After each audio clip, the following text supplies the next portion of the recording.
Lockdown में बहुत आप लोगों ने मस्ती मौज किए, बट आप सभी लोगों का 10th क्लास का रिज़ल्ट भी आ चुका है।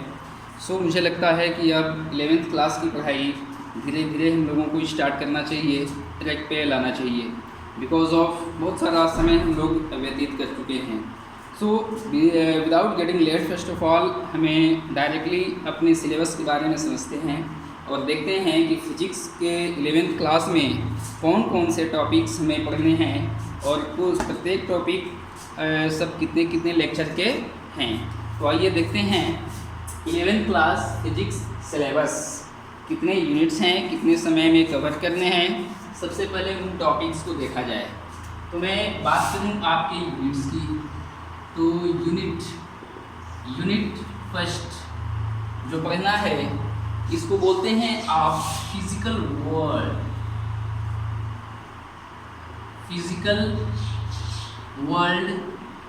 And measurement. पहले टॉपिक का नाम है आपका physical world and measurement. Hindi में आप इसको कह सकते हैं भौतिक जगत और मापन। इसको हिंदी में कहा जा सकता है भौतिक जगत एवं मापन। पहला यूनिट हो जाता है। इसके तुरंत बाद यदि दूसरे यूनिट की बातें करें तो दूसरे यूनिट्स का नाम हो जाता है आपका काइनेमेटिक्स। इसको गतिकी या शुद्ध गतिकी के नाम से जाना जाता है। काइनेमेटिक्स को हिंदी में या तो गतिकी या तो शुद्ध गतिकी के नाम से जाना जाता है या कहा जाता है। यूनिट आपका थर्ड हो जाता है लॉ ऑफ मोशन। थर्ड हो जाता है लॉ ऑफ मोशन। तीसरे टॉपिक का नाम है लॉ ऑफ मोशन। हिंदी में इसको गति के नियम के नाम से जाना जा सकता है। इसके बाद यूनिट आपका फोर्थ हो जाता है work energy and power. Work energy and power. Fourth topic का आपका हो गया वर्क एनर्जी एंड पावर। इसके बाद 5 चैप्टर का नाम हो जाता है 5 चैप्टर को आप बोलते हैं motion of system of particle. Motion of system of particle and rigid body. Fifth topic का नाम हुआ आपका motion of system of particle and rigid body. इसको हिंदी में आप कह पाएंगे कि कणों के निकाय की गति तथा दृढ़ पिंड। कणों के निकाय की गति तथा दृढ़ पिंड। इसके बाद 6 टॉपिक पे जाएंगे तो इसका नाम हो जाता है ग्रेविटेशन।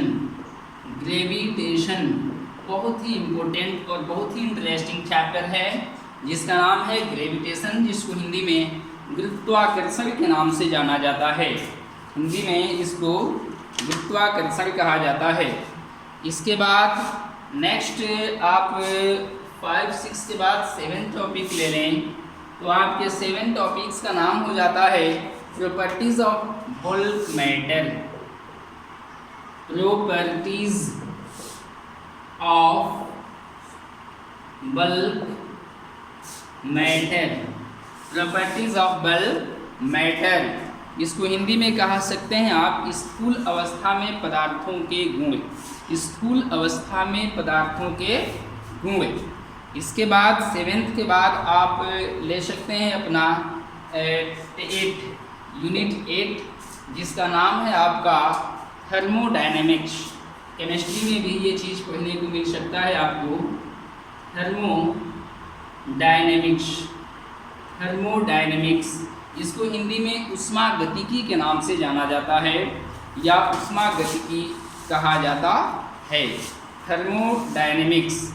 इसके बाद 8वें के बाद 9 टॉपिक आ जाता है जिसका नाम है आपका behaviour of perfect gas.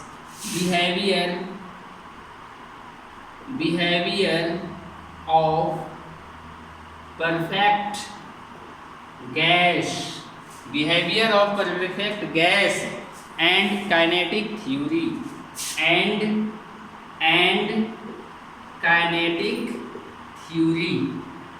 Behaviour of perfect gas and kinetic theory.